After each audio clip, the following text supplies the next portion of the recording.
Hello friends, ఈరోజు carrot fry ఎప్పుడు చేసే విధంగా కాకుండా ఇలా చేసినట్లయితే అన్నంలోకే కాదు చపాతీ పూరీల్లోకి కూడా టేస్టీగా ఉంటుంది. మీకు తప్పకుండా నచ్చుతుంది. వీడియోని స్కిప్ చేయకుండా చూడండి.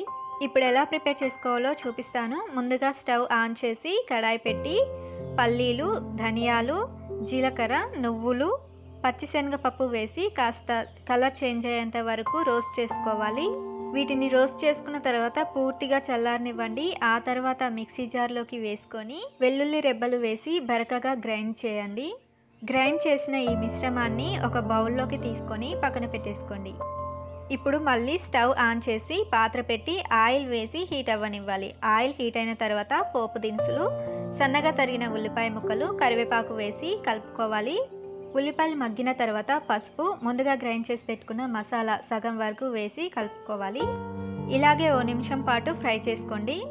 ఆ తర్వాత సన్నగా తరిగిన టమాటా ముక్కలు వేసి మూత పెట్టి టమాటా ముక్కలు మెత్తగా అయ్యేంత వరకు మగ్గించుకోవాలి. ఆ తర్వాత మూత తీసి కలుపుకోండి. చూడండి, చక్కగా ఉడికిపోయాయి టమాటా ముక్కలు. ఇప్పుడు ఉడికించి పెట్టుకున్న క్యారెట్ ముక్కలు వేసుకోండి.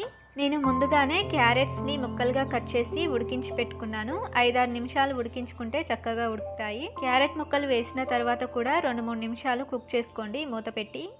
ఆ తర్వాత మూత తీసి ఒకసారి కలుపుకొని సరిపడా కారం వేసుకోండి. అలాగే రుచికి సరిపడా ఉప్పు, కొంచెం మిరియాల పొడి వేసి కలుపుకోండి. ఇప్పుడు మూత పెట్టకుండా ఇలాగే 5 నిమిషాల పాటు ఫ్రై చేసుకోవాలి.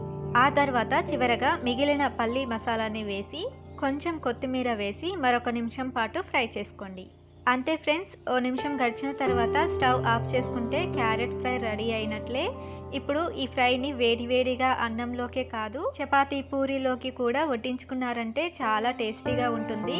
అసలు ఇవేమీ లేకున్నా కూడా ఉట్టిగా తినమన్నా కూడా తినేస్తారు, అంత టేస్టీగా ఉంటుంది. కాబట్టి తప్పకుండా ట్రై చేయండి. ట్రై చేసి మీకు ఎలా వచ్చిందో మాకు కామెంట్ ద్వారా తెలియజేయండి. ఈ వీడియో మీకు నచ్చినట్లయితే లైక్ చేసి మై ఛానల్ని సబ్స్క్రైబ్ చేసి రెగ్యులర్గా ఫాలో అవుతూ ఉండండి. అండ్ ఇంతవరకు కూడా ఓపికగా చూసినందుకు థ్యాంక్ యూ వెరీ మచ్.